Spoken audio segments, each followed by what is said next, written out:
They say the worst horrors are never written in books or shown in movies. They hide in places no one dares to look, and sometimes they hide in the basement. It started with a house in Ohio, repossessed after the owner disappeared.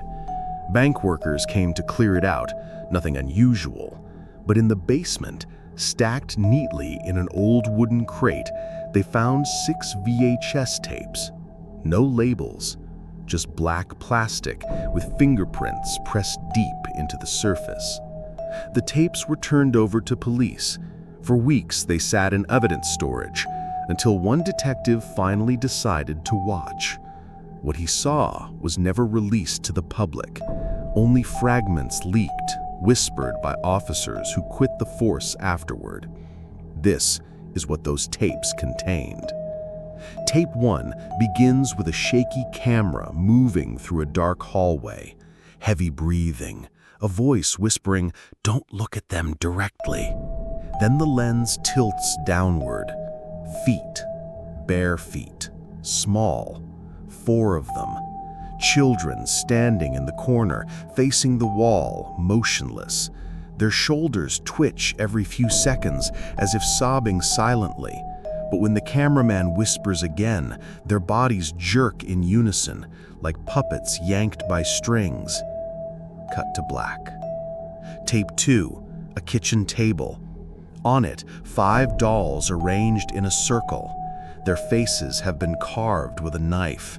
Mouths widened, eyes gouged into dark pits. A man's voice off camera repeats the words, "They don't like mirrors, they don't like mirrors," over and over until his voice cracks into laughter. At the end of the tape, you hear knocking, not from the door, from beneath the floorboards. Tape 3 is worse. Basement walls covered in drawings, childlike sketches scrawled with black crayon, showing stick figures hanging upside down, eyes replaced with holes. In the center of the frame, a mirror cracked, and behind the cameraman, faintly, a tall figure with no face, its head brushing the ceiling. But when the camera turns, nothing. Just the sound of dragging feet across the concrete. Tape 4 is almost silent, just a static-filled view of a bedroom at night. Hours pass, then at exactly 3:17 a.m., the door creaks open. A figure crawls in, not walks, crawls, joints bent wrong, body twisting like something broken.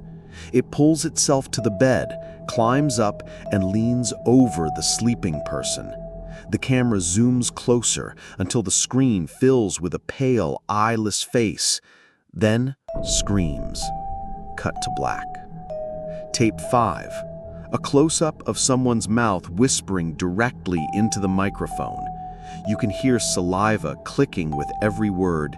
"He's behind you. Don't turn around. Don't ever turn around."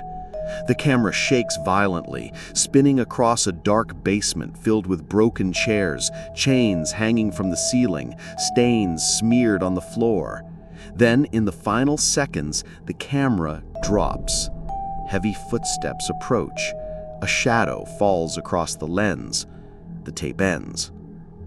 Tape 6, the last one, was blank for the first 10 minutes. Just static. Officers fast-forwarded, assuming nothing. But at the 11th minute mark, the screen flickered. Suddenly, the view was not the basement. It was the police evidence room itself. The exact same room where the tape was playing. The shot showed the detective sitting in his chair, watching the monitor. Behind him, a figure slowly stepped into frame, a tall, faceless shape. The detective didn't move, didn't see it, but on the recording, you could see its hand resting on his shoulder.